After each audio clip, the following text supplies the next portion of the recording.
तेणम कालेणम तेणम समयेणम बारबइये न यो। कौन है? कौन बातें कर रहे हैं? मैं सॉरी।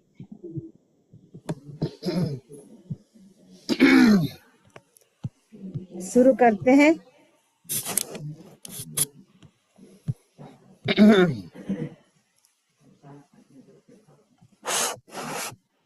हम आप बातें नहीं करेंगे आपस में, सामयिक कर लो। ओके, बचकली सामयिक बचकाऊ करेमि भन्ते सामयिक सावज्जम जोगम बच्चखामि जाओ नियमं मुत्तं एकं बज्जासामि दुभ्यं तीर्णं न करेमि न कर्मणि सकायसा तस्य भन्ते पडिक मामि निंदामि गरिहामि अपाणं उसिरामि।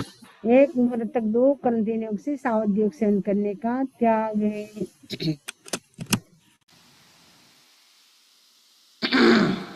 ओम ह्रीं नमो अरहंताणं, ओम ह्रीं नमो सिद्धाणं, ओम ह्रीं नमो आयर्याणं, ओम ह्रीं नमो उवज्जायाणं, ओम ह्रीं नमो लोये सब्ब साहुणं। ऐसो पंचनमुक्कारो सब पावपणासनो मंगलाणं च सभ्येसिं परमं हवै मंगलम्, परमं हवै मंगलम्। आराध्य देव के चरणों में वंदन। आदरणीय समणी जी, उपस्थित भाई तथा बहनों, अंतगढ़ दशा सत्र का हमारा वाचन चल रहा है। उसमें से तीसरा वर्ग, उनमें तीसरे वर्ग के 13 चैप्टर हैं।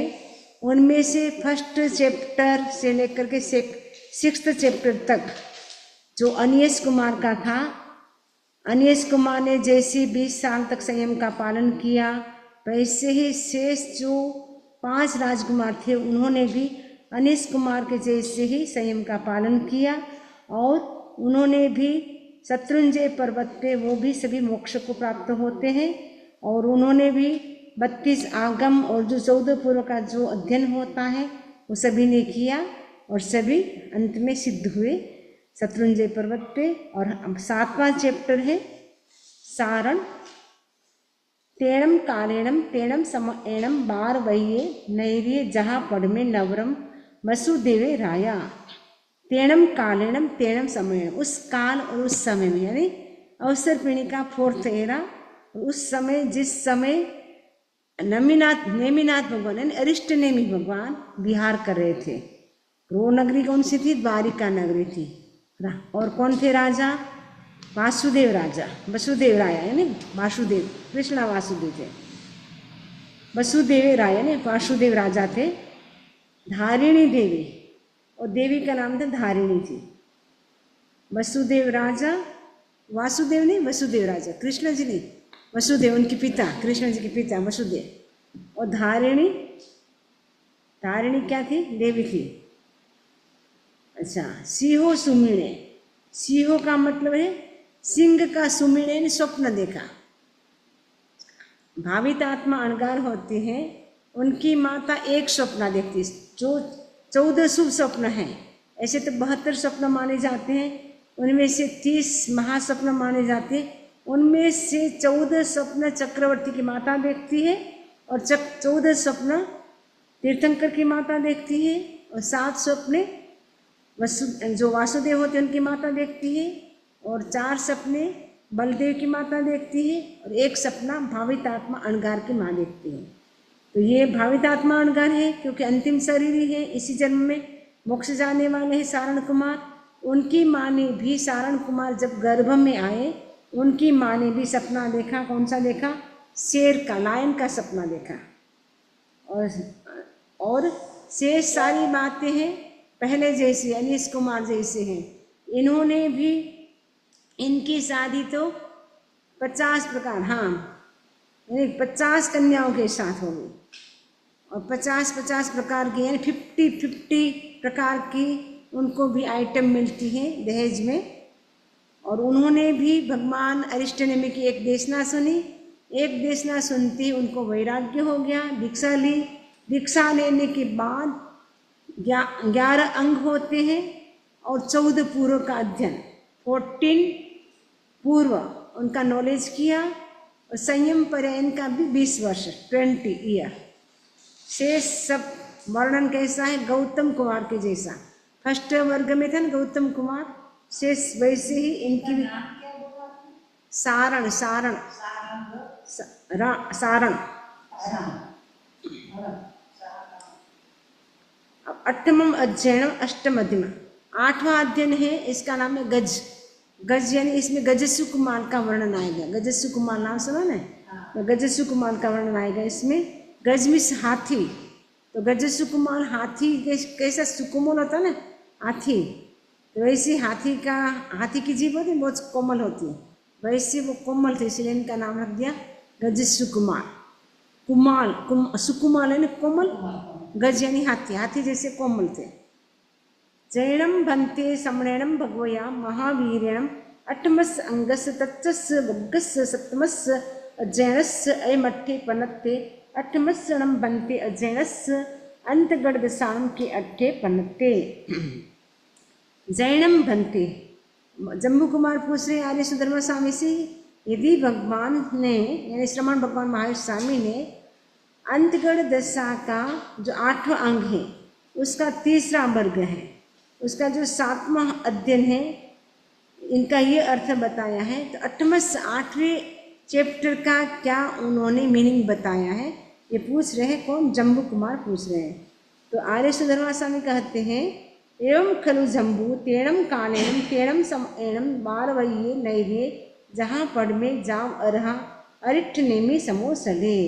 हे जम्बू, उस काल उस समय में बारवये नैर्ये, बारवये यानी द्वारिका नगरी थी, जहाँ पढ़ में जाओ, जैसे प्रथम वर्ग में बताया है द्वारिका नगरी का वर्णन, ठीक वैसे ही यहाँ पे समझना है। और अरहा अरिष्ट नेमी, अरहा अरिष्ट नेमी, अरिष्ट नेमी भगवान समवसरित हुए यानी समवस्त्र में विराजे, देशनादि, ये सारी बातें हैं वो फर्स्ट वर्ग में हमने सुना था, वैसे ही यहाँ समझना है। छन्नम अणगाराणम तव संकल्प पदम, 6 अनगारों का तपह संकल्प पद, 6 अनगारों का तपह संकल्प पद यानी 6 अनगारों का। अब 6 अनगार जो है साधु, वो कैसे तपस्या करेंगे उनका संकल्प पद है।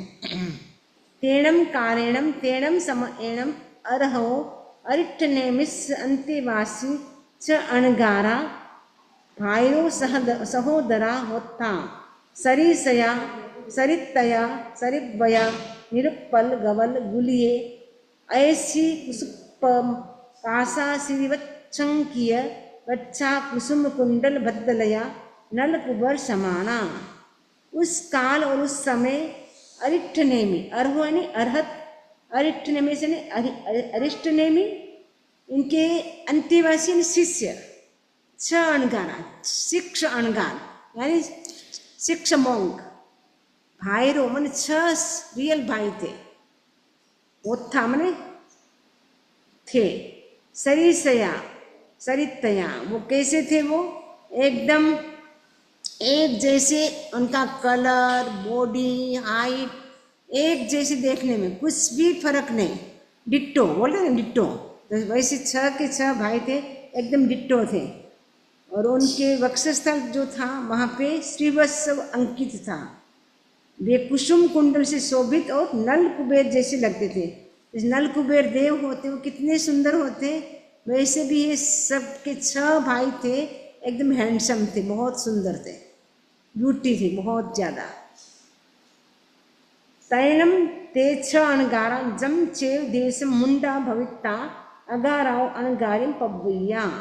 तैनम ते 6 अणगारा, वे 6 अनगार जिस दिन वो दीक्षा लेते हैं, दीक्षा ले करके अगाराव अणगारिम, अगार से वो अनगार बन जाते हैं यानी दीक्षा ले लेते हैं, प्रवर्जित हो जाते हैं।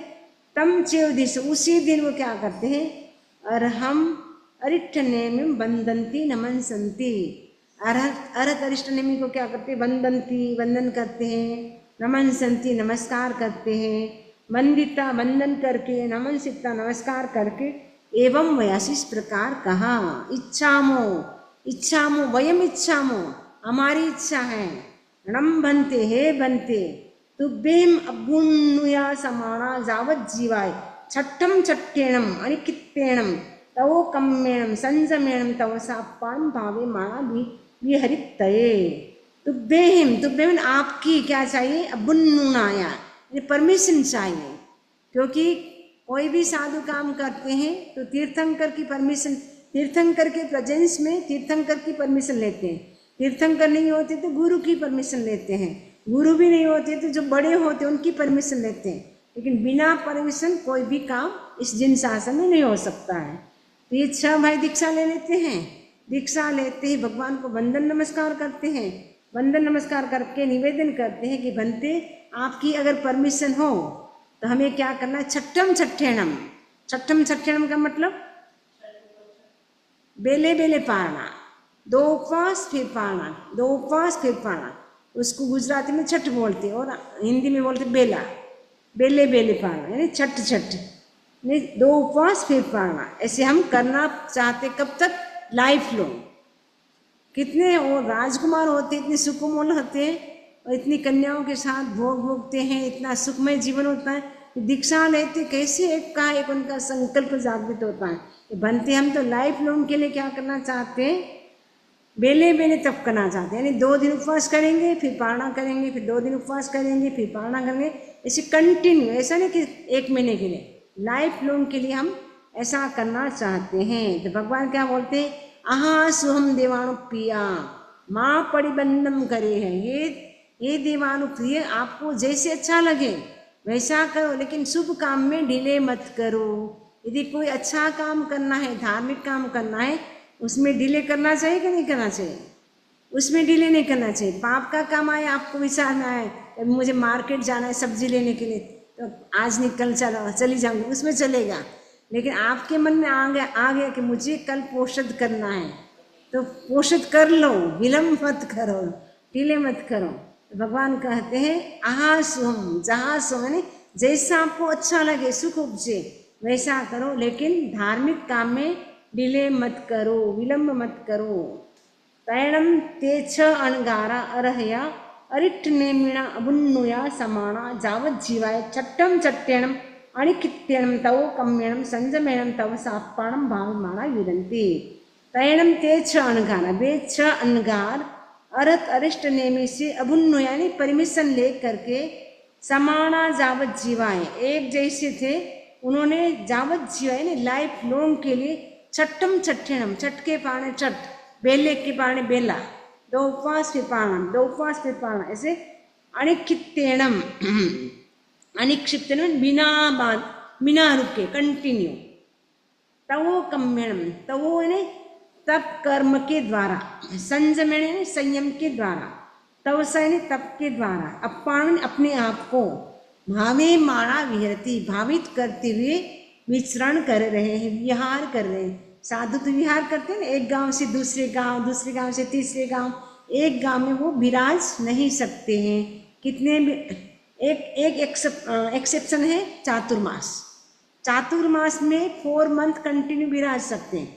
बाकी शेष जो 8 मंथ होते उसमें क्या करते, एक गांव से दूसरे गांव, किसी गांव में 2 दिन, किसी गांव में 5 दिन, 10 दिन, और हाईएस्ट जो संत होते हैं एक गांव में 1 महीना रह सकते बिना चौमासा। साध्वी होती है वो विदाउट चौमासा 2 मंथ रह सकती है एक गांव में कंटिन्यू। उसके बाद तो उनको कंपल्सरी विहार करना होता है। बस चातुर्मास का एक्सेप्शन है, वो उसमें कंटिन्यू 4 महीने का कभी होता है, कभी 5 महीने का भी हो जाता है, 1 महीना बढ़ता है तब।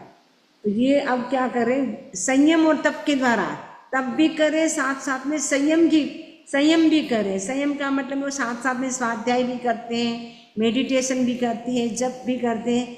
ऐसा नहीं कि उपवास कर लिया फिर दिन भर अपना काम करते रहे, ऐसा नहीं।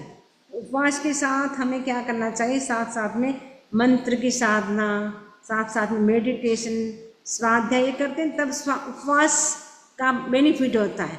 आचार्य महाप्रज्ञ जी कई बार कहा करते थे, उपवास करते हैं यदि आप मेडिटेशन नहीं करते हैं, स्वाध्याय नहीं करते तो लंघन हो गया, आपका उपवास नहीं हुआ, लंघन हो गया, उपवास नहीं हुआ। रियल उपवास तो तब होता है जब उसके साथ आपका क्या चले, स्वाध्याय चले, मेडिटेशन चले, जप चले, तब आपका रियल उपवास होता है। ऐसे भूखे रह गए लेकिन किया कुछ नहीं, दिन भर भूखे तो रहे लेकिन अपनी आत्मा के लिए कुछ नहीं किया। सब अब ये जो 6 अनगर है ना वो कहाँ आ रहे? देवकी कौन थी? किसकी माता? इनकी माता थी। देखिए अब देखते हैं क्या आ रहा है। छन्नम पी देव ये गिहे पवेश पदम। छन्नम पी यानी छन्नम यानी 6 के 6 भाई, 6 के 6 भाई किसके घर आते हैं? देवकी के गिहे ने घर में, हाउस में प्रवेश एंड इंटर करते हैं, वो आ रहा है। पैरम ते 6 अनगारा अन्नया कयाई। वे 6 अनगार, अन्नया यानी अन्नया कया यानी किसी दिन, अन्नया कया यानी किसी दिन। ये 6 अनगार क्या आते हैं? छठ खमाण पारण यंशी पड़माए पोरी सिए सज्जायम करेंती। वो क्या करते हैं? छठ का जब पारना है, अब पारना है तो ऐसे नहीं कि फटाफट सूर्योदय के साथ ही, सनराइज के साथ ही पारना लाए, ऐसा नहीं। तो वो क्या करते हैं? पड़माए पोरिष्ये, पड़माए प्रथम प्रहर में, सज्जायम करेंती। क्या करते हैं? सज्जायम क्या करते हैं? सज्जाय करते। सज्जाय का मतलब स्वाध्याय करते हैं। बियाय पोरसी झाणम जियायंती। बियाय का मतलब दूसरे, सेकंड प्रहर में।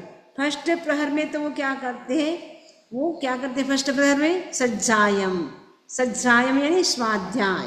प्राकृत शब्द है सज्जाय, ठीक है, आप याद कर लो, सज्जाय, ठीक है। सज्जाय यानी स्वाध्याय करते हैं। बियाय यानी सेकंड प्रहर में वो क्या करते हैं?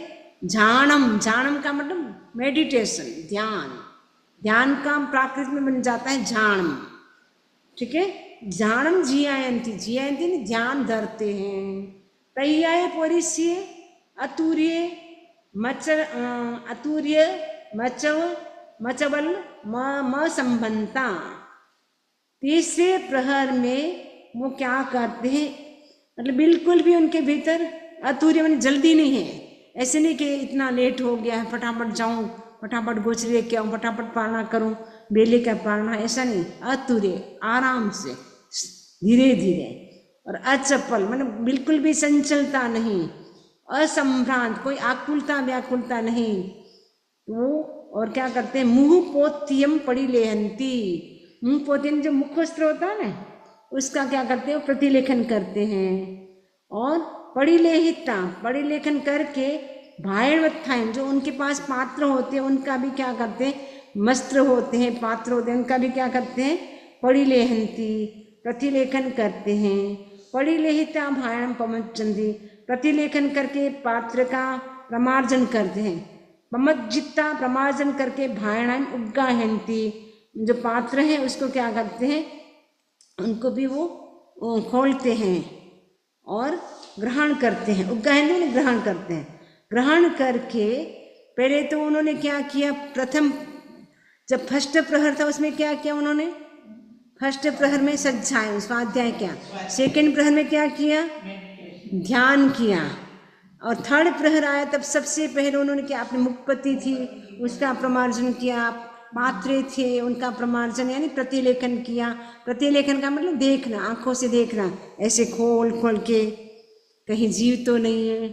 तो पूंजनी सी होते ना, जैसे आप लोग पोषद करते, प्रतिलेखन करते हैं कि नहीं करते, वैसे ही साधु को तो लाइफ लॉन्ग के लिए 2 टाइम प्रतिलेखन करना होता है। 2 टाइम प्रतिक्रमण, 2 टाइम प्रतिलेखन। आपको तो एक दिन पोषद में करते, साधु को तो लाइफ लॉन्ग के लिए करना होता है।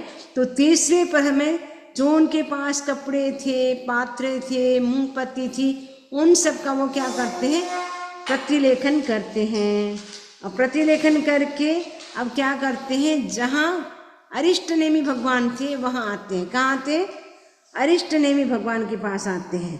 अरहत अरिष्टनेमी तेने उवागच्छन्ति, जहाँ अरिष्टनेमी भगवान विराजमान है वहाँ पे उवागच्छन्ति आते हैं। उवागच्छित आकर के अरम अरट्टनेमी वंदन्ति, आते ही वो क्या करते हैं? भगवान को क्या करते हैं? वंदन्ति यानी वंदन करते हैं। नमनसन्ति नमस्कार करते हैं। वंदिता वंदन करके, नमन सिता नमस्कार करके, एवं वयासी इस प्रकार कहा। इच्छामोणम बनते, वयम इच्छामो, प्राकृत का शब्द है इच्छामो, वयम इच्छामो, प्लूरल है क्योंकि 6 अणगार है। इसीलिए वयम इच्छा हमारी इच्छा है ये बनते छठ मक्खन से पारण तो बेम अबुन्नय समाना।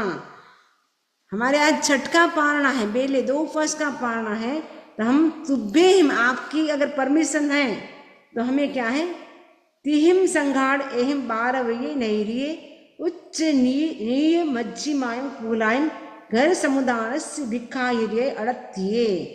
अगर आपकी परमिशन हो तुभ्येम मन आपकी, अबुन्नुया का मतलब है परमिशन, समाना मैंने एक जैसे वो भाई थे, तिहिम वो क्या करते हैं 2-2 के ग्रुप में जाते हैं, 3 उनके ग्रुप हो गए ऐसे, क्योंकि 6 ब्रदर है, 6 मॉन्क कितने हैं, हाउ मेनी मॉन्क 6 हैं, तो कितने ग्रुप बन जाएंगे 2-2 के 3 ग्रुप बन गए। वो कहाँ जा रहे, जो द्वारिका नगरी थी वहाँ पे वो क्या करने के लिए जा रहे हैं, भिक्षा के लिए, गोचरी के लिए जा रहे हैं। तो गोचरी के लिए जा रहे तो वहाँ बहुत सारे घर थे द्वारिका नगरी में, तो जो पुअर है चाहे मीडियम है चाहे रिच मैन है सभी के घरों में जाते हैं। ऐसा नहीं कि वो रिच मैन के चले हैं अच्छा मिलेगा, ऐसा नहीं, जो मीडियम है उनके भी जा रहे हैं, एकदम पुअर हैं घर उनके घर भी जा रहे हैं, सबके घर जा रहे हैं, ठीक है, ये सबके घर जा रहे हैं भिक्षा के लिए। और अड़थी मैंने घूम रहे हैं, और अट धातु घूमने अर्थ में आती है, वो घूम रहे हैं, और वो किसके लिए घूम रहे हैं, भिक्षा के लिए घूम रहे हैं।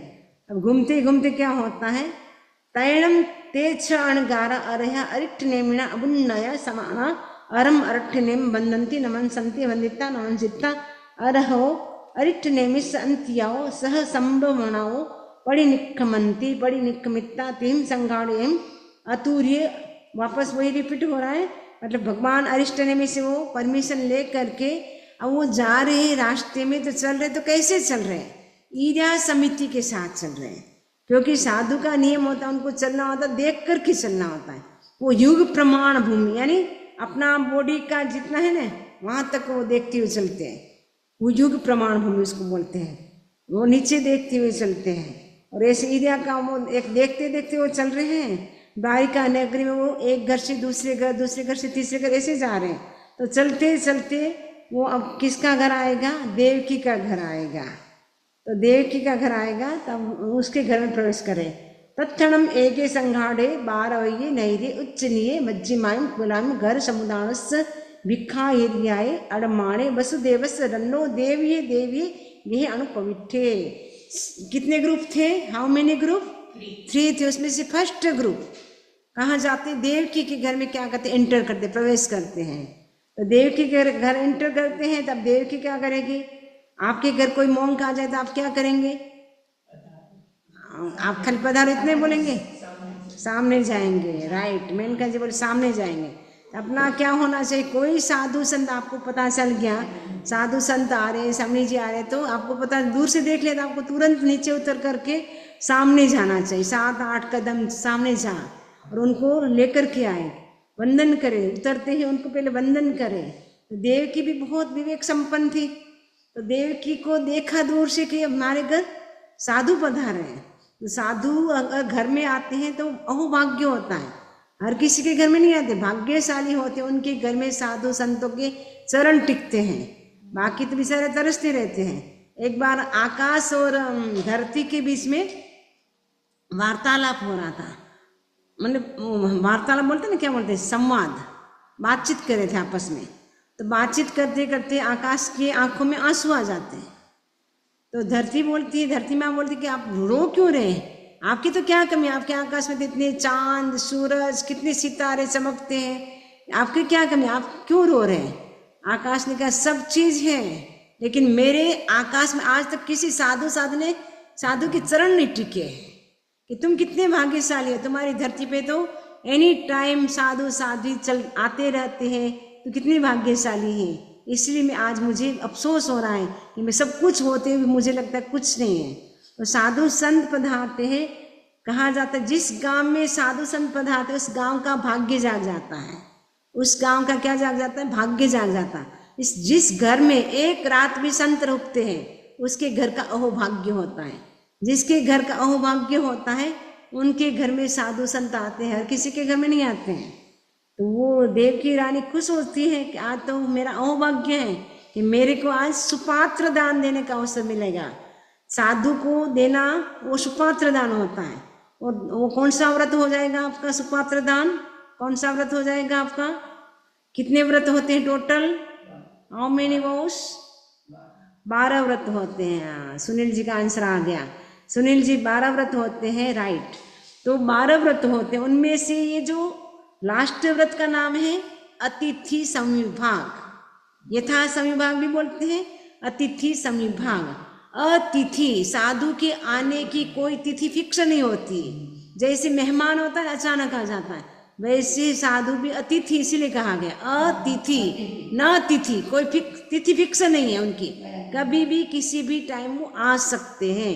इसलिए अतिथि संविभाग। संविभाग का मतलब उसमें सहज रूप में आपके घर में बना है, नेचुरल आपने जो बनाया अपने लिए, उनमें से संविभाग यानी कुछ देना, वो होता है अतिथि संविभाग व्रत। तो ये 12वां व्रत है। वो 12वां व्रत आप अकेले नहीं कर सकते, जब साधु साधियों का योग मिलता है तभी 12वां व्रत होता है। शेष 11 व्रत आप अपने आप कर सकते हैं। 11 व्रतों की आराधना तो अपने आप कर सकते हैं, लेकिन 12वें व्रत की आराधना साधु संतों के योग के बिना नहीं होती है। इसीलिए 12वां व्रत अगर शुद्ध दान अगर आप देते हैं उत्कृष्ट भावों से, तो तीर्थंकर गोत्र कर्म का बंध हो जाता है। तो आप तीर्थंकर गोत्र बंध के ज्ञाता सूत्र में कितने कारण मिलते हैं? 20 कारण मिलते हैं। 20 तीर्थंकर गोत्र बंध के 20 कारण हैं। उनमें से आपने अगर दान दे दिया उत्कृष्ट भाव से, और कुछ भी नहीं किया, जस्ट आपने दान दिया एकदम उत्कृष्ट भावों से, दान देते समय भी आपके एक्सट्रीम लेवल के भाव, बहुत अच्छे भाव, देने के बाद भी और देने से पहले, मतलब ऐसा नहीं देने के बाद आपको पश्चाताप होने लगा, अरे इतना सारा लेंगे महाराज तो अपन क्या खाएंगे। अगर वो भाव दे भी दिया, आपको पश्चाताप हो गया, तो आपका गया दान। देने के बाद भी खुश होना चाहिए, देते समय भी खुश होना चाहिए, और आपकी जो वस्तु है वो भी प्रासुक होनी चाहिए, सूझती होनी चाहिए, साधु के निमित्त बनाई हुई नहीं होनी चाहिए, साधु के निमित्त से खरीदी हुई भी नहीं होनी चाहिए, उधारी लेकर के भी नहीं बढ़ाना है। अपनी चीज हो उसमें से कुछ हिस्सा देते हैं वो, और अहोभाव से देते हैं, तब 12वां व्रत होता है। लेने वाला भी शुद्ध, देने वाला भी शुद्ध, वस्तु भी शुद्ध, तीनों का योग मिलता है और उसके साथ भावना जुड़ती है, तब 12वां व्रत होता है। तो 12वां व्रत ये आप ऐसे देखे तो बहुत ईजी है, बस भिक्षा देना और कुछ करना नहीं, तपस्या भी नहीं करना है। तो 12वां व्रत देने से मतलब साधु को दान देने से तीर्थंकर गोत्र कर्म का भी बंद हो सकता है। ऐसे कई तीर्थंकर पास्ट लाइफ में जिन्होंने और कुछ नहीं किया था, दान ही दिया था, दान ही दिया था। जिस भगवान महर्षि ने दान दिया तो सम्यक रत्न को सम्यक उनको मिल गया। पहली बार नैसार के भव में पहली बार उनको सम्यक्त की प्राप्ति हुई। अनादि काल की यात्रा में जब नैसार बना, वो सुथार था, कारपेंटर था, वो लकड़ी काटने के लिए जाता है ना, तो उसका नियम था कि कोई एक अतिथि आए उसके बाद ही मुझे भोजन करना है।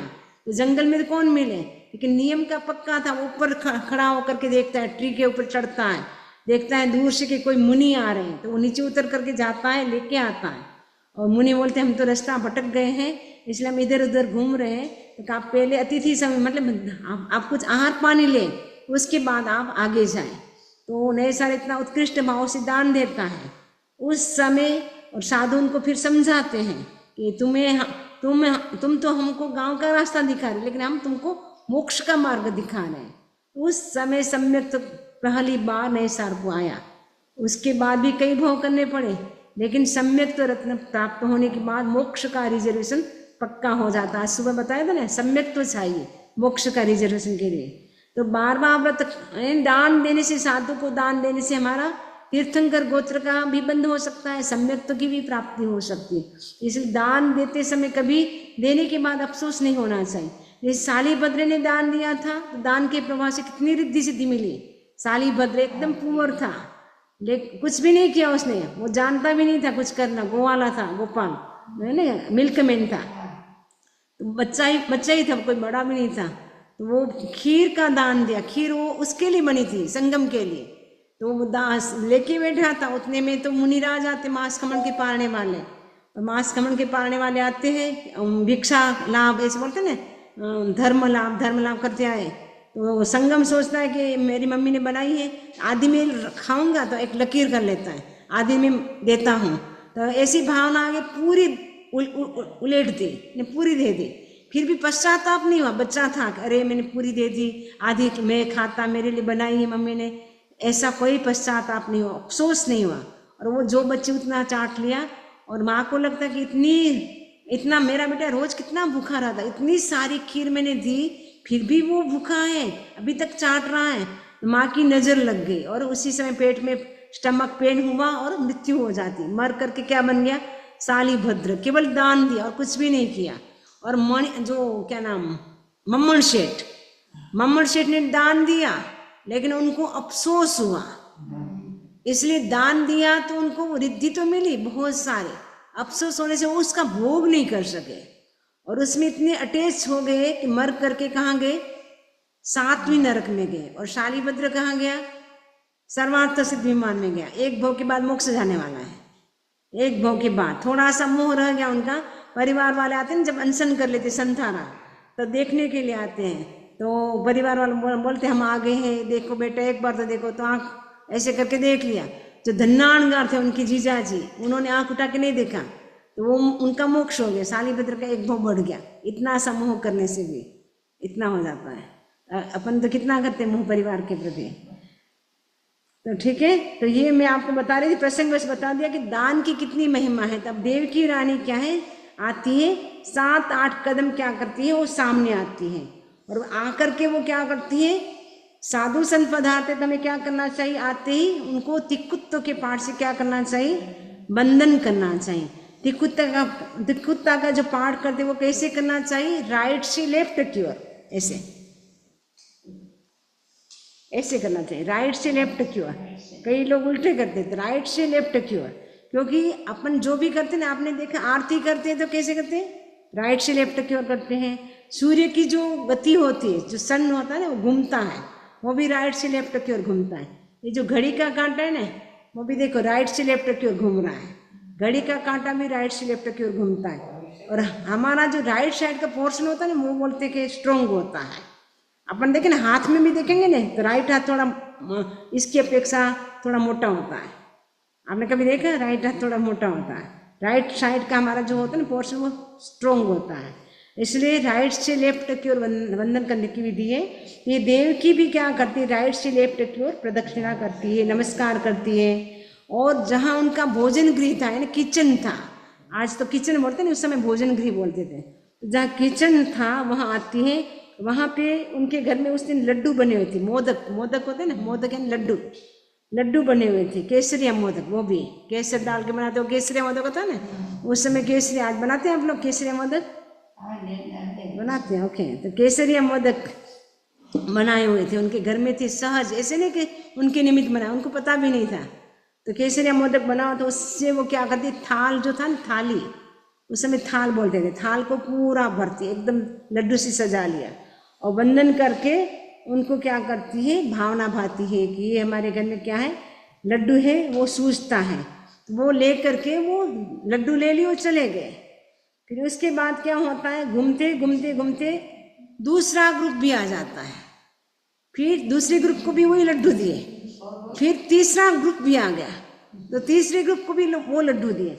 अब देवकी रानी को चिंता हो जाती है, देवकी रानी ने दान दिया, उसकी चिंता नहीं है, उनके मन में चिंता क्या होती कि हमारी द्वारिका नगरी जो साधु साधियों का तो पीहर माना जाता है, पीहर यानी जहाँ पीड़ा को हरा जाता है। इसलिए बहनें होती ना, अपने मायके जाती है, बोलते पीहर जा रहे हैं, तो पीहर जा करके वो एकदम साता में रहती है, एकदम टेंशन फ्री रहती है, कोई काम धाम करना नहीं पड़ता है। तो वैसे ही द्वारिका नगरी थी, वो साधु साधियों के लिए पीहर थी, ने माता पिता के समान सब ध्यान रखने वाले ऐसे श्रावक श्राविकाएं वहाँ थे। तो देवकी के मन में विचार आता है कि क्या बात है, हमारी द्वारिका नगरी में तो साधु साधियों के प्रति इतनी भावना, सब दान देने वाले, आज क्या बात है, लगता है कि इन साधुओं को या तो भिक्षा नहीं मिल रही है, हमारी द्वारिका नगरी के श्रावक श्राविकाओं की भावना कम हो गई है। रोज 12 मास रहते फिर थोड़ी कम हो जाती है ना, इतना वैल्यू नहीं रहता। अभी 12 मास सेंटर पे रहेंगे तो थोड़ा वैल्यू कम हो जाएगा। अगर थोड़े दिन आएंगे तो लगेगा हाँ इंडिया से हमारे लिए आए हैं। तो 12 मास रहने से तो उनको लगा कि हम साधु संत ज़्यादा विराजते हैं, तो पता नहीं यह साधु संतों के रहने से भावना तो लोगों की कम तो नहीं, उनके मन में एकदम शंका हो जाती, डाउट हो जाता है। तो वो अब जो लास्ट ग्रुप आता है ना उनको वो पूछ लेती है, हिम्मत कर लेती है, हिम्मत होती पहले के ज़माने के लोगों में, तो बोलती है तैणम सा देवी देवित्य अनगार जमाने पासी। अब तीसरा ग्रुप है ना उसको आते देख करके कहती है, आती है तो वो बहुत खुश होती है, अट्ठ तुट्ठा ने एकदम रिष्ट तुष्ट होती है और आसन उठी, वो सामने जाती है 7-8 कदम, तिकुत्व के पाठ से वंदन करती है, वंदन करके उनको भी लड्डू देती है। और उसके बाद वो क्या करती है, उनको पूछती है कि क्या बात है, आज बार बार हमारे घर क्यों आ रहे हैं, मतलब आपको मैं लड्डू दे उसका मुझे कोई अफसोस नहीं है, लेकिन मुझे चिंता इस बात की हो रही कि द्वारिका नगरी इतनी बड़ी नगरी है, इतने घर खुले हैं, उसके बावजूद भी एक घर में 3 बार क्यों आना पड़ा। उनको नहीं पता कि 3 ग्रुप हैं, क्योंकि एक जैसा सेम कलर, सेम बॉडी, आकार प्रकार सब एक जैसा, हाइट बॉडी सब कुछ एक जैसा, कुछ भी फर्क नहीं। वो भी इतने सुंदर, कुबेर देव होते ना इतने सुंदर होते, इतना हैंडसम, इतने सुंदर, बच्चों को देख करके उनको मन तो इतना आकर्षित हो रहा था। उनके खुद के बेटे, उनको नहीं पता मेरे बेटे हैं, इतने वो अट्रैक्ट हो रही थी उनसे, और उनके मन में विचार आ रहा था, एक बेचारे साधु देखो एक घर में 3-3 बार उनको आना पड़ रहा है, तो ये क्या बात है। अब वो फिर वो जो मुनि थे ना, लास्ट ग्रुप आया, वो बोलते हैं कि हम तो क्या है बद्दिलपुर नगरी में रहने वाले हैं, हम 6 भाई, एक नहीं 6 भाई, एक जैसे हम हैं, एक जैसे होने से हमारे के बोलते हैं त्वचा जो स्किन है, कलर है, सब कुछ एक जैसा है। और हमने अरिष्ट नेमि भगवान के पास दीक्षा ग्रहण की है, तो हम बेले बेले पारणा करते हैं, आज हमारी पारणा है, इसलिए हम भगवान से परमिशन लेकर के हम भिक्षा के लिए घूम रहे हैं। घूमते घूमते हम आपके घर आए, लेकिन हम पहली बार आए हैं, हम तीसरी बार नहीं आए। हमारे जैसे एक जैसे हम 3 ग्रुप है, 2-2 भाई के, 6 भाई हम एक जैसे हैं, और हम सब नल कुबेर जैसे हैं, सुंदर हैं। तो ये अब देवकी के मन में विचार आता है कि जब मैं छोटी थी उस समय मेरे लिए मुनि ने क्या किया था, अतिमुक्तक नाम के कोई मुनि थे, उन्होंने मेरे लिए कहा था कि तुम 8 पुत्रों की माँ बनोगी, और तुम्हारे पुत्र ऐसे होंगे संसार में किसी के ऐसे पुत्र नहीं होंगे, नल कुबेर से सुंदर ऐसे पुत्रों को तुम जन्म दोगी। कि मुनि की बात झूठी कैसे हो सकती है, जो मुनि कहते हैं वो सच बोलते हैं, वो कभी झूठ नहीं होता है। उनके मन में अब शंका होती है, अब वो क्या करती है, उनके मन में शंका होती है, अब वो कहाँ जाएगी शंका का समाधान करने के लिए, भगवान अरिष्ट नेमि के पास वो जाती हैं। तो भगवान अरिष्ट नेमि के पास जाती है और अरिष्ट नेमि से पूछती हैं कि बनते कि आज हमारे घर में ये 3 ग्रुप आए थे, एक जैसे थे, ये कौन थे। ये ऐसे तो मुनि जी ने सब बता दिया था कि हम बद्दिलपुर नगरी में रहने वाले हैं, हमारी माँ का नाम सुलसा है और हम एक जैसे हैं। लेकिन अब ये क्या है, अब देवकी को विचार आता कि एक जैसी और एकदम सुंदर, और मेरे को बचपन में भी कहा था तुम ऐसे, इसका मतलब मुनिश्री की बात गलत है। मेरे बोले थे कि 6 एकदम सुंदर बच्चों को जन्म दोगी, मैंने तो कोई दिया नहीं और इसने दिया है, तो मुनिश्री की बात गलत है। तो उनके मन में ऐसा विचार आ जाता है। अब वो उस समय क्या होता था, भगवान अरिष्ट नेमि बता रहे हैं, यहाँ पे आएगा प्रसंग। और वो सुलसा जो थी ना, बचपन से वो क्या करती थी, हिरण्यगमेशी देवी की वो आराधना करती थी, इसलिए हिरण्यगमेशी देवी क्या उनके ऊपर बहुत खुश थे। तो अब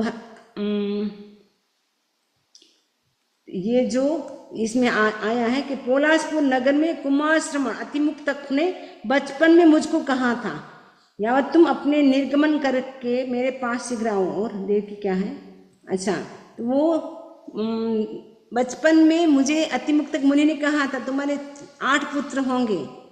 तो ये बात कैसे हुई, तो ये देवानुप्रिय इस प्रकार उस काल और समय बद्दिलपुर नामक नगर में नाग नाम का गाथापति था, और वो बहुत रिद्धिमान था। उसकी पत्नी का नाम सुलसा था।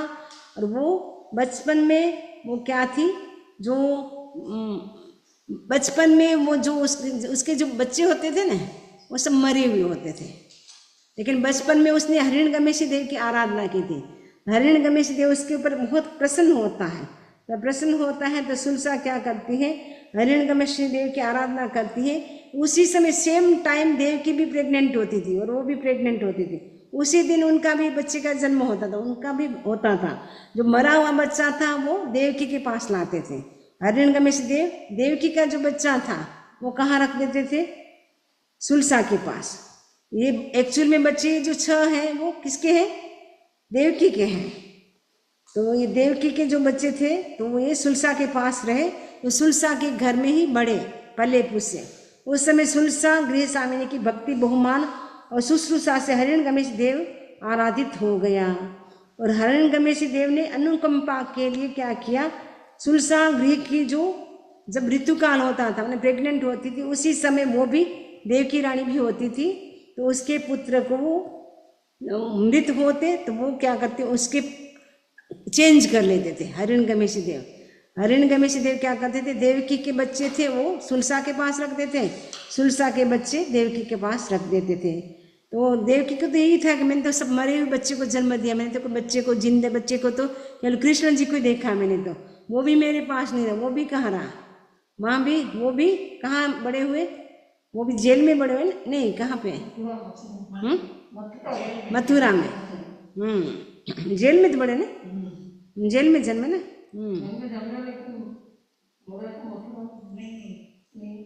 फिर वो उन पुत्रों को वह देव तुम्हारे, फिर भगवान ने कहा कि जो पुत्र तुम्हारे होते थे उसको तो देव क्या करते थे, तुम्हारे सुलसा के पास रखते थे, सुलसा के पुत्र तुम्हारे पास रख देते थे, सुलसा गृह स्वामिनी के पास रख देता था। ए देव की इसलिए हे पुत्र तुम्हारे सुलसा गृह स्वामिनी के नहीं है। देवकी का हर्षपन। और देवकी जैसी बात सुनती है, अब देवकी देवी अरिष्टनेमी के पास इस अर्थ को सुनकर वो एकदम खुश हो जाती। ये सारी बातें भगवान को पूछी तो भगवान ने सारी बातें बता दी, क्योंकि भगवान के पास तो केवल ज्ञान था, सारी बातें बता दी कि देवकी ये सारे के सारे जो पुत्र हैं वो तुम्हारे हैं। अब देवकी की इच्छा हो जाती, मैं जाती हूँ अब वंदन करूँ, इच्छा होगी कि आपको पता चले सारे बेटे मेरे, तो वंदन करने की इच्छा होगी कि नहीं होगी, तो देवकी को इच्छा होती है। अब देवकी क्या करती है, उनको वंदन करने के लिए जा रही है। वंदन करते ही उसके स्तन से दूध निकलता है, क्योंकि माँ का बच्चों के साथ स्नेह होता है, तो दूध की धार बह जाती है। तो फिर वो आंखों में उनके हर्ष की खुशी के आंसू भी आते हैं, और फिर उनके रोम रोम इतने खुश हो रहे थे। उन 100 अंगारों ने उनको अनिमेष दृष्टि से देखा, अपनी माँ को भी, और चिरकाल तक मतलब वो भी देखती रही और उनके अंगार भी देखते रहे। फिर वंदन करके वो वंदन नमस्कार करके अरिष्ट नेमी है वह आती है, आकर के वो भगवान को वंदन करती है, नमस्कार करती है। नमस्कार करके वो वापस जिस रथ से आई थी उस रथ में बैठ करके वापस अपनी द्वारिका नगरी वो चली जाती हैं। और देवकी के मन में आते हैं कि मैंने 7 बच्चों को जन्म दिया, लेकिन एक भी बच्चे का मैंने लालन पालन नहीं किया। अब क्या होते हैं, इनके मन में इच्छा हो जाती पुत्र की, मैं भी एक बच्चे को एक जन्म दूं, ताकि मैं अपने हाथों से उन बच्चों को दूध पिलाऊं, खिलाऊं, पिलाऊं। वो माताएं धन्य होती हैं जो बच्चों को जन्म देती है, लालन पालन करती है, दूध पिलाती है, उनकी तुतलाती वाणी सुनती है, तो कितना अच्छा लगता है। अब वो एकदम उदास बैठी हुई थी, और कृष्ण जी अब कृष्ण जी आते हैं। कृष्ण जी कौन थे, कृष्ण जी कौन थे, किसके पुत्र थे, देवकी के पुत्र थे। कृष्ण जी उनको वंदन करने के लिए आते थे। कब आते थे, 6 महीने थे, 6 मंथ हो जाते ना तब आते थे, क्योंकि कृष्ण जी के 72,000 रानियां थी। कितनी थी, 72,000 रानियां थी। तो 400 माताओं को रोज वंदन करते थे। 400 माताओं को वंदन करेंगे तो उनका नंबर आने में 6 महीना लग जाता था। तो देवकी कहते हैं, क्या मतलब बोलती है, देखिए तब उस देवी के इस प्रकार का आध्यात्मिक स्मृत्यात्मक अभिलाषात्मक मनोगत संकल्प उत्पन्न हुआ। इस प्रकार मैंने सदृश यावत नल कुबेर के समान 7 पुत्रों को उत्पन्न किया। मैंने एक बालक के भी बचपन का अनुभव नहीं किया। ये वासुदेव कृष्ण भी तो 6 मास से मेरे पास चरण बंदन के लिए आता है। इसलिए धन्य है वे माताएं, पुण्यवती है वे माताएं जो अपने बच्चों को सब करती है, खिलाती है, पिलाती है, दूध पिलाती है। इसीलिए अब वो ऐसा चिंतन करते करते वो आत्म ध्यान करती है, यानी एकदम शोक में डूब जाती है। अब कृष्ण जी वंदन करने के लिए आते 6 महीने से, तो कृष्ण जी पूछते कि क्या बात है, आज तुम इतने उदास क्यों दिखाई दे रहे हो, क्या कमी है तुमको। तब वो देवकी कहती है कि तुम तो 6 महीने से आते हो और मैंने तो अभी तक किसी बच्चे का लालन पालन नहीं किया, इसलिए मुझे क्या करना है, अब एक बच्चा चाहिए।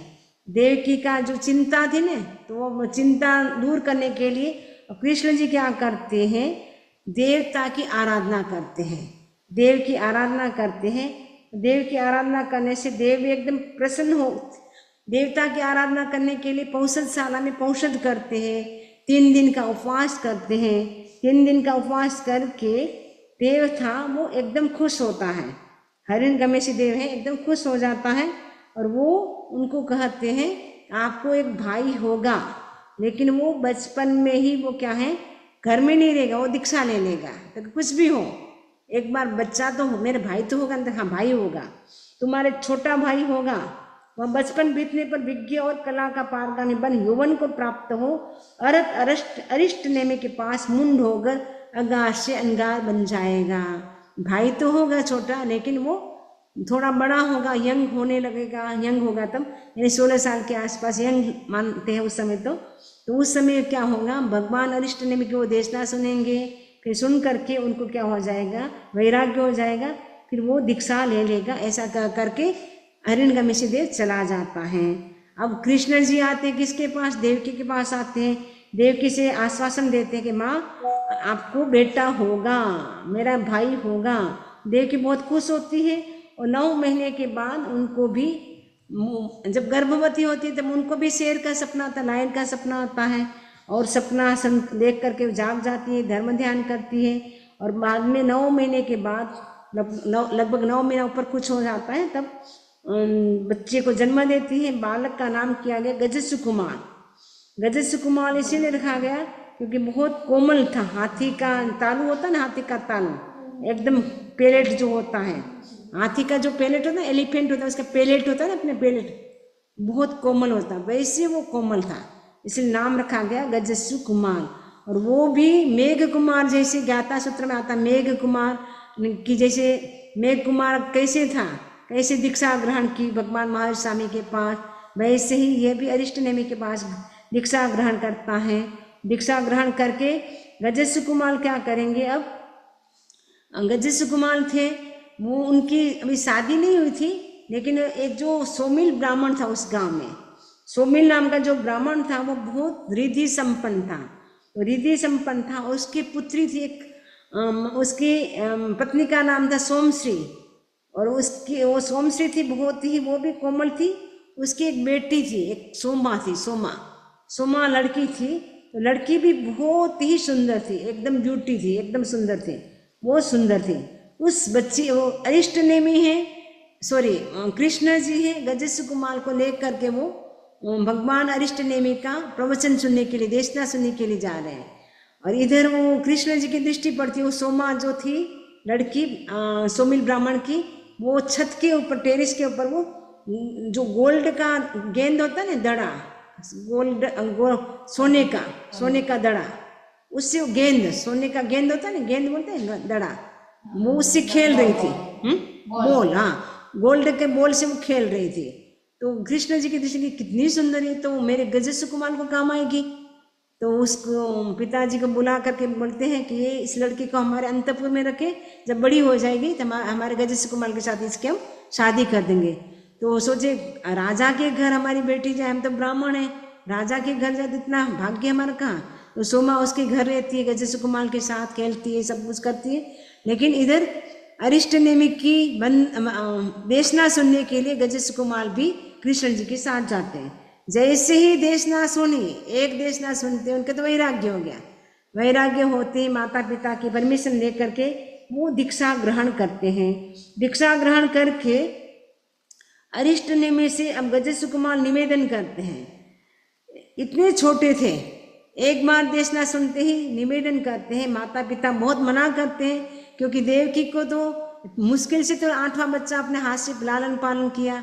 अब दीक्षा की अनुमति मांगेंगे तो माँ को तो बहुत दुख होगा, लेकिन बहुत समझाते हैं, उसके बाद भी वो नहीं मानते हैं। तब माँ बोलती है एक कंडीशन है, अब दीक्षा तुम लो, लेकिन ये मैं तुम्हारी अंतिम माँ हूँ, अब नई माँ को तुम धारण मत करना, यानी तुम इसी जन्म में मोक्ष को प्राप्त करना, ऐसी साधना करना, अब नया जन्म मरण तुमको नहीं करना, ये मेरी ऐसी गारंटी तुम दो तो परमिशन दे सकती हूँ। तो गजेश्वर कुमार कहते गारंटी है मेरी कि मैं इसी जन्म में मोक्ष को प्राप्त करूंगा, अब नया जन्म में धारण नहीं करूंगा। तब देव की माँ उनको अनुमति देती है। अनुमति दे करके अब गजेश्वर कुमार दीक्षा ले ली। दीक्षा धामधूम से होती है। उसके बाद अब क्या होता है, गजेश्वर कुमार जो अरिष्ट नेमि भगवान हैं उनसे वो परमिशन मांगते हैं कि मुझे भिक्षु की 12वीं प्रतिमा ग्रहण करना है। ये छोटा बच्चा था, उनको कैसे पता, पहली बार तो वो राजकुमार दीक्षा ले रहा है, भिक्षु की क्या प्रतिमाएं होती है। एक देशना में इतना सब कुछ समझ ले लगता है। तो एक देशना सुनते ही वो कहता है बनते, मुझे जो भिक्षु की जो 12 प्रतिमा है वो 12वीं जो प्रतिमा है, 12 प्रतिमा में से 12वीं जो भिक्षु की प्रतिमा है वो एक रात शमशान में रहना होता है, उस प्रतिमा को मुझे स्वीकार करना है। तो भगवान कहते हैं जहाँ सोम देवान प्रिय, जैसे तुम्हें सुख हो वैसे करो, लेकिन अच्छे काम में विलम्ब मत करो। अब गजेश्वर कुमार भगवान की परमिशन लेकर के कहाँ जाते हैं, शमशान भूमि में जाते हैं। और शमशान भूमि में जाते हैं, उनको लगता है, क्योंकि अरिष्ट नेमि भगवान से गजेश्वर कुमार कहते हैं कि मैं तो बहुत कोमल हूँ, मेरे से विहार करना, लोच करना, गोचरी जाना मेरे से तो पार नहीं होगा, मैं तो इतना काम नहीं कर पाऊंगा, इसलिए शॉर्टकट रास्ता दिखा दे जिसमें मेरा जल्दी से जल्दी मोक्ष हो जाए। तो भगवान शॉर्टकट रास्ते के लिए प्रतिमा स्वीकार करने के कहते हैं कि प्रतिमा स्वीकार कर सकते हो। तो प्रतिमा भिक्षु की जो 12वीं प्रतिमा है वो मोक्ष मार्ग के लिए बहुत सुंदर है साधन। तो वो क्या करते हैं, मोक्ष मार्ग की मोक्ष को पाने के लिए वो भिक्षु की जो 12वीं प्रतिमा थी वो स्वीकार करते हैं। तो 12वीं प्रतिमा स्वीकार करते हैं और शमशान में प्रतिमा का नियम होता है, प्रतिमा का में विशेष संकल्प अभिग्रह होता है। तो उसमें क्या होता है, जैसे ध्यान की खड़ा रहना पड़ता है, ध्यान की मुद्रा में रहना पड़ता है, और उसमें कोई भी उपसर्ग आ सकता है, देव मनुष्य कोई भी तिरंज कोई भी उपद्रव आ सकता है। उपद्रव आने पर भी उसमें क्या है, हिलना डुलना कुछ भी नहीं होता, उसी स्थिति में रहना होता है। तो उसी स्थिति में वो रहते हैं। और फिर उनको अचानक उधर से क्या होता है, सौमिल ब्राह्मण वो जा रहा था और ये शमशान में वो खड़े थे। तो शमशान में खड़े थे, उनको देखते ही, गजेश्वर कुमार को देखते ही, जो लाखों वर्ष पहले ये गजेश्वर कुमार का जीव वो तो क्या था, सोत थी, मतलब एक शेर थे ना, उसकी 2 पत्नियां थी, उसमें गजेश्वर कुमार एक पत्नी थी और ये सौमिल था, उसकी जो सोत होती है ना, सोत को क्या बोलते हैं, सोत बोलते हैं, शोक, जो सोत थी उसका बेटा था। तो उसको बेटा था गजेश्वर कुमार को कि गजेश्वर कुमार का जीव उस समय जो वाइफ के रूप में था, उसको बेटा नहीं था। तो इसीलिए उनको लगा कि उनका ज़्यादा रिस्पेक्ट होगा, मेरा नहीं होगा, तो ज्वेलसी होती है और उसके सिर में फोड़े फुंसी बहुत होते हैं। तो बेचारी वो बोली थी कि इसका क्या है ट्रीटमेंट है, तो मुझे आता है, मुझे दे दो। तो गरम गरम बाजरी का रोटा बांधती है और वो बच्चा तड़पता तड़पता मर जाता है, और मर करके लाखों बहु के बाद वो सौमिल बनता है, ये गजेश्वर कुमार बनता है। जिसने किया ना उनके साथ, वो गजेश्वर कुमार बन गए।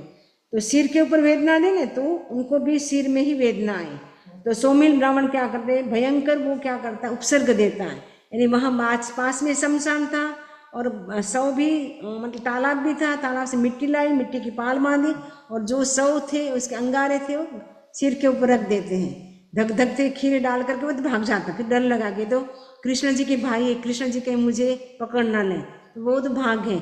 लेकिन ये उपसर्ग जो प्रतिमा थी उसमें हिलना डुलना भी नहीं होता है। ऐसा नहीं कि हम इतना उपसर्ग जल रहा है तो फेंक दे, पाल निकाल दे, ऐसा नहीं। ऐसे कोई देखने वाला तो नहीं था, चाहते तो कर सकते थे गजेश्वर कुमार, लेकिन उन्होंने कुछ नहीं किया।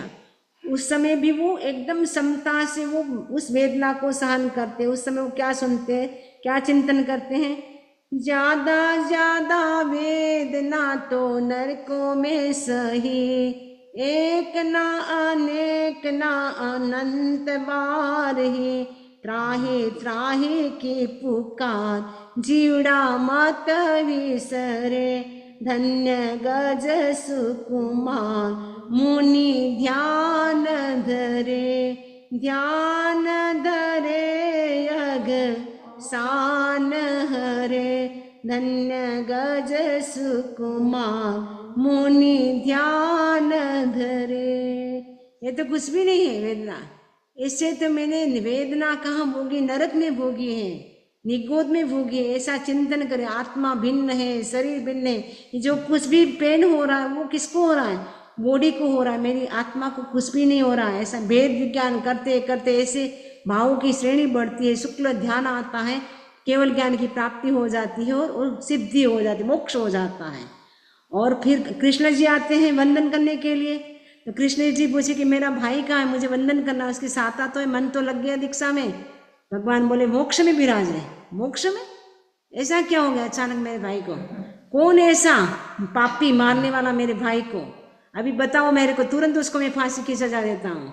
भगवान ने कहा नाम तो नहीं बताएंगे ना कि मुझे कैसे पता चलेगा? भगवान के तुम जाओगे, रास्ते में जो तुमको मिलेगा, तुमको देखते उसका हार्ट फेल हो जाएगा, वही आपका भाई को मारने वाला होगा। कि मारने वाला नहीं, वो दलाल है, दलाल। जो लाखों भवों के गजस्व कुमार के कर्म बाकी थे, लाखों भव बाकी थे अभी, लेकिन वो दलाल बन गया। दलाल होता है ना, दलाली करता है ना, तो दलाल बना है वो। मतलब गजस्व कुमार का नुकसान नहीं किया, वो तो दलाल बना। कितना बड़ा उपकार किया गजस्व कुमार के प्रति। लाखों भवों के जो पाप थे, जन्म मरण बाकी थे, वो मात्र घंटों में ही खत्म हो गया। वो तो बहुत बड़ा उपकार ही है गजस्व कुमार का, इसलिए उसके प्रति तुम द्वेष मत करो। तो मुझे पता तो चले वो कौन है, तो तुम जाओगे तुम अपने आप मिल जाएगा, मुझे बताने की कोई जरूरत नहीं है। भगवान ऐसी बातें बताते नहीं। तो जैसे कृष्ण जी जा रहे थे, कृष्ण जी के मन में आता मैं हमेशा राजपथ से जाता हूँ, हाईवे से जाता, आज मुझे शॉर्टकट जाना है।